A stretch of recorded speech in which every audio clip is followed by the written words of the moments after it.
英国政府昨宣布讲，按什么伫后一届大选进前，甲投票的年纪对现在18岁降到16岁哦。这是目前执政的工党去年选前的承诺。英国嘛正做是全球选举投票年纪上低国家之一。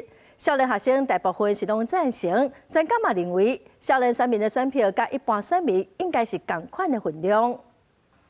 工党执政的英国政府17宣布，计划伫下一摆大选进前，将投票年岁为18岁降到16岁。首相舒克表示，若因降到10岁，都应该有投票权。青年学生大部分乐观其成。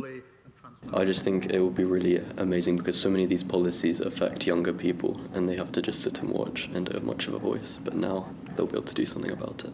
Yeah, I'm happy about it, but there is like that small worry about like people who are just gonna like take their parents' opinions and just vote with what their parents say. So say you live in like a house that 民调显示，伫18到24岁选民内底，工党的支持率18%上悬，第二是绿党26%，自由民主党20%，右翼的保守党干那9%，英国解救党8%，这是工党去年选举进程承诺调整选举制度一部分。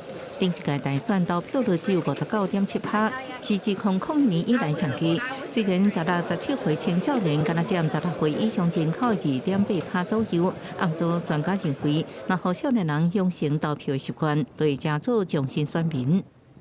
So some people, have questioned like, are these 16 and 17-year-olds going to be able to do it? And what we know from where other countries where this is introduced is that actually 16 and 17-year-olds are making decisions of an equal quality to older voters. 目前英国的苏格兰甲威尔斯已经部分选举允准16到17岁民众投票。若工党政府这项选举改革得到国会通过，英国全国投票年岁就统一。全球大部分国家目前投票年岁条件是18岁，不过奥地利、阿根廷、巴西甲厄瓜多等国允准16岁选民参加全国选举投票。比利时、德国甲马耳他允准16岁青年参加欧洲议会选举投票，不过未允准参加国家立法机构的选举。公司新闻陈慧珍报道。